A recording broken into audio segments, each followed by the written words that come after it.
Bonjour à tous. Une petite capsule aujourd'hui pour parler de l'amour de soi, de la confiance en soi et puis peut-être vous donner quelques pistes de travail.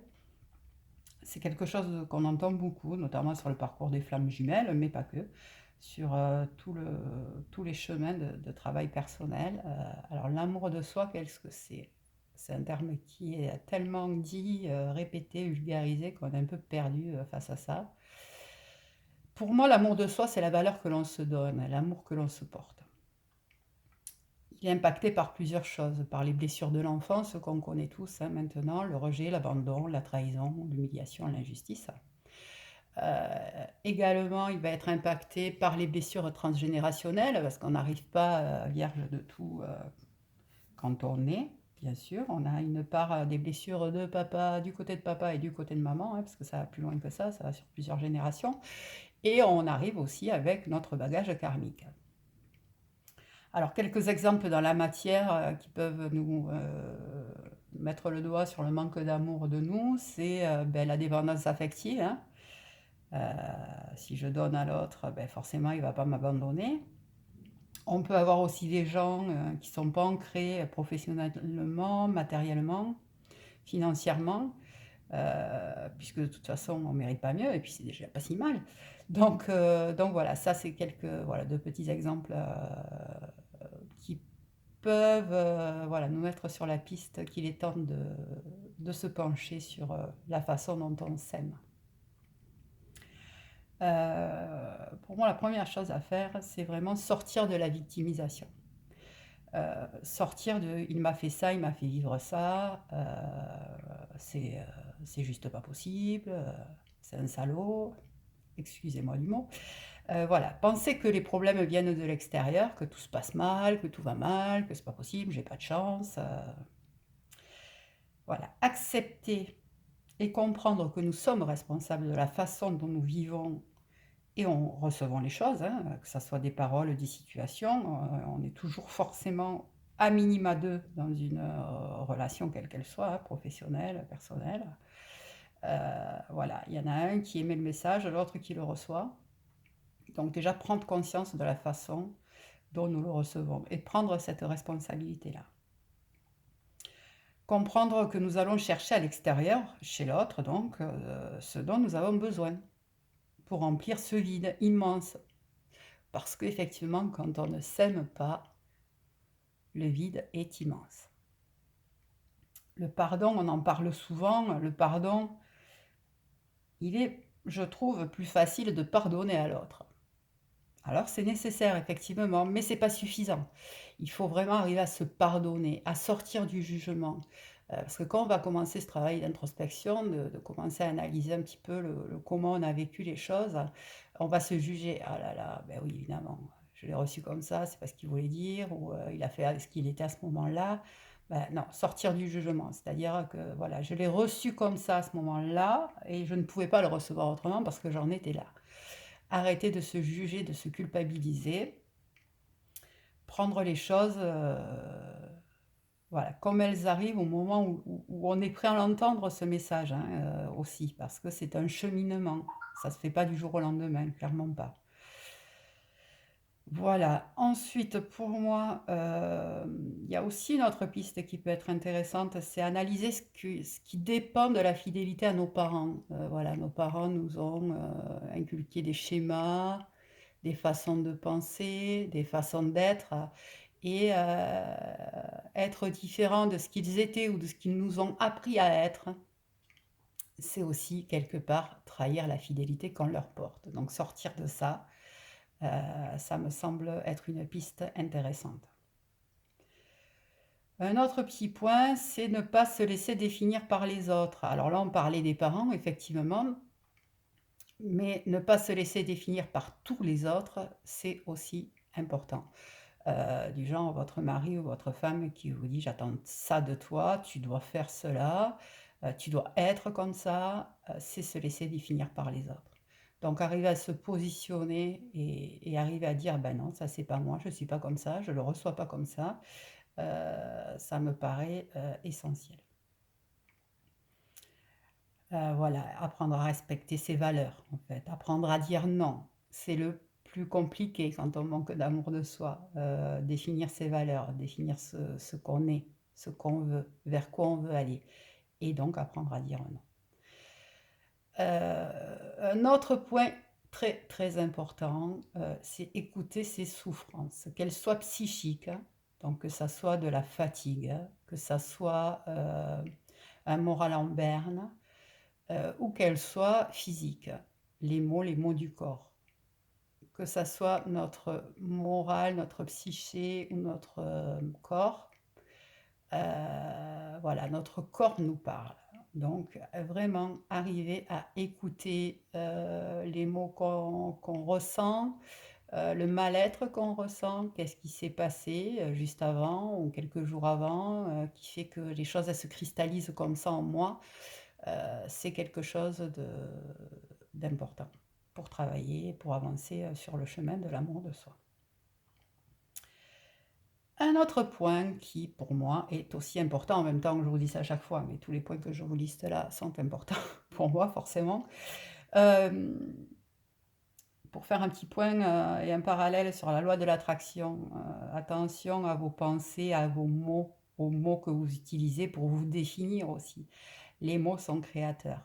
Les mots, apprendre à changer la façon dont on parle de manière générale, mais dont on parle de soi, c'est aussi changer l'énergie, switcher l'énergie et ça, c'est important. Petit exemple qui peut être intéressant, c'est, voilà, si vous êtes un petit peu en surpoids ou si vous voulez perdre, quelques kilos, que vous n'y arrivez pas alors que vous mangez de la salade, que vous vous sentez gonflé, si, tous les jours vous répétez: «Non mais il me gonfle, ça me gonfle», eh ben, il faut pas s'étonner, quoi. Voilà, c'était le petit aparté. Heu et enfin, j'ai envie de vous dire, pour travailler l'amour de soi, il faut accepter les deuils de la vie, tous les deuils que la vie nous propose. Alors des deuils, on en a plusieurs déjà, le deuil de soi, puisque, tout au long de sa vie, on va être des êtres différents. Alors ça on est ce qu'on est et on change, on avance, on évolue, mais on va faire le deuil de l'enfant qu'on était, le deuil de l'adolescent qu'on était, et cetera, et cetera. Donc déjà, c'est accepter de plus être l'enfant. Aujourd'hui, je suis adulte, c'est aussi apprendre à se responsabiliser en tant qu'adulte. Hem Et puis les deuils, je perds un emploi, une situation amoureuse se termine.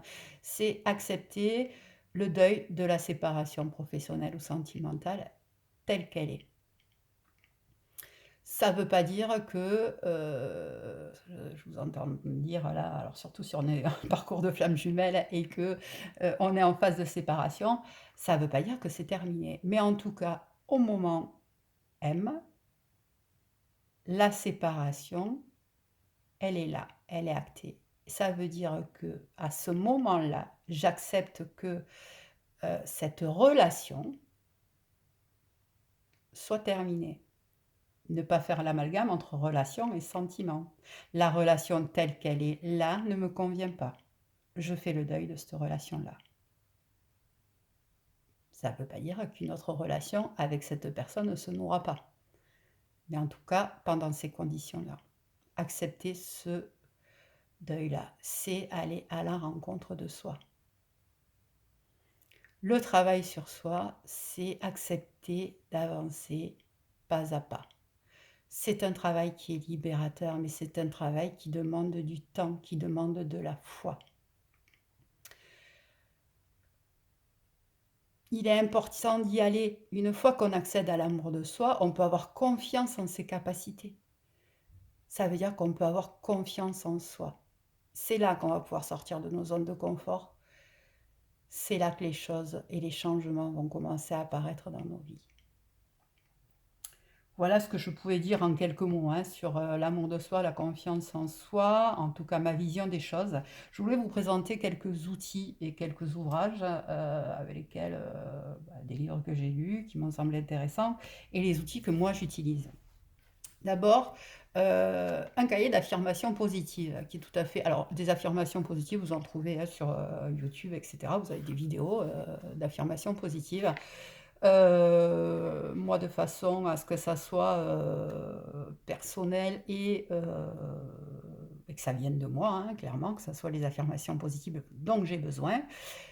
Pour travailler l'amour de moi, je me suis fait un petit cahier d'affirmations positives que je lis, que je relis, que je re-relis. C'est mes affirmations positives à moi. Ensuite, un outil qui me paraît intéressant, quand vous allez avancer sur ce chemin, vous allez commencer à mettre le doigt sur ce que j'ai vécu, comment j'ai vécu, qu'est-ce que j'ai perçu et l'analyse que j'en fais. Voilà, c'est le cahier intime. Le cahier intime qui me permet de noter mes ressentis, mes sentiments, quelle blessure ça a touché, d'après ce que je peux en ressentir. Euh, voilà, je me lâche là-dedans. Lâchez-vous dans votre cahier intime. Comme son nom l'indique, il est à vous, quoi.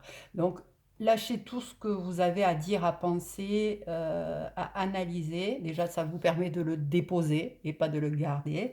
Et de voir vos avancées aussi. C'est très important de voir vos avancées. Et ensuite, un petit cahier de gratitude. Mon cahier de gratitude, ben, tous les jours, voilà, je marque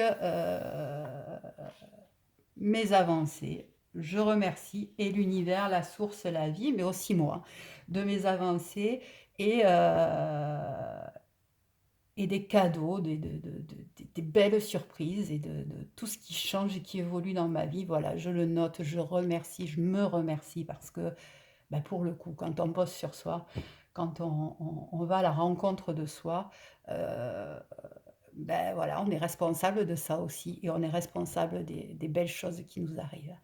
Et ça, il faut savoir aussi se le dire et se remercier. Donc voilà, 3 petits outils pour vous. Et puis quelques livres que je voulais vous présenter. Je parlais tout à l'heure donc de la pensée et des mots qui sont créateurs. Un livre qui me paraît intéressant, c'est Le pouvoir des mots de Jacques Martel. Le pouvoir des mots qui me libèrent. Voilà, avec plein de mots, d'expressions. Il explique tout ça très bien, entre les expressions qu'on utilise fréquemment, celles qu'il vaudrait mieux utiliser, celles qui vous permettent de switcher l'énergie. Il est pas mal. Bon, pour travailler sur les blessures, bien sûr, on connaît tous les 5 blessures de Lise Bourbeau, que j'ai pas là parce que je l'ai prêté, mais vous avez aussi la guérison. Oups, là, vous y verrez mieux. La guérison des 5 blessures de Lise Bourbeau. Toujours de Lise Bourbeau, la puissance de l'acceptation. Et encore de Lise Bourbeau, la responsabilité, l'engagement et la culpabilité. Voilà, des livres très intéressants à lire. Je réinvente ma vie, vous valez mieux que vous ne pensez, qui est intéressant. Un livre que je vous recommande vraiment, vraiment, vraiment, si vous en avez un à lire parmi tout ce que je vous présente aujourd'hui, c'est celui-ci. C'est Jacques Salomé, Le courage d'être soi. Ce qui est très intéressant chez Jacques Salomé, c'est qu'il allie la psy à la spiritualité et ça se trouve peu sur ce chemin-là. Donc je trouve intéressant de l'avoir lu. Je vous présente celui-ci, mais il y en a d'autres. Donc si vous accrochez avec Jacques Salomé, n'hésitez pas. Et puis, on parlait tout à l'heure de dépendance affective. Un livre très intéressant de Christina Marquez, Confidence d'une ancienne dépendante affective, et le second qui est bien aussi, Confidence d'une célibataire épanouie, de Christina Marquez également. Voilà, écoutez, c'est ce que je voulais vous présenter aujourd'hui. C'est fait, j'espère que quelques-uns d'entre vous trouveront quelques pistes de travail et pour pouvoir avancer vers un mieux-être et à la rencontre de vous. Je vous remercie de m'avoir écouté. N'hésitez pas à vous abonner quand ça me vient comme ça. Je vous ferai des petites capsules qui me paraissent intéressantes sur certains points, sur certains sujets avec lesquels je travaille et qui me tiennent à cœur. N'hésitez pas à mettre un petit pouce bleu, ça fait toujours plaisir. N'hésitez pas à vous abonner. Je vous dis à très bientôt. Au revoir.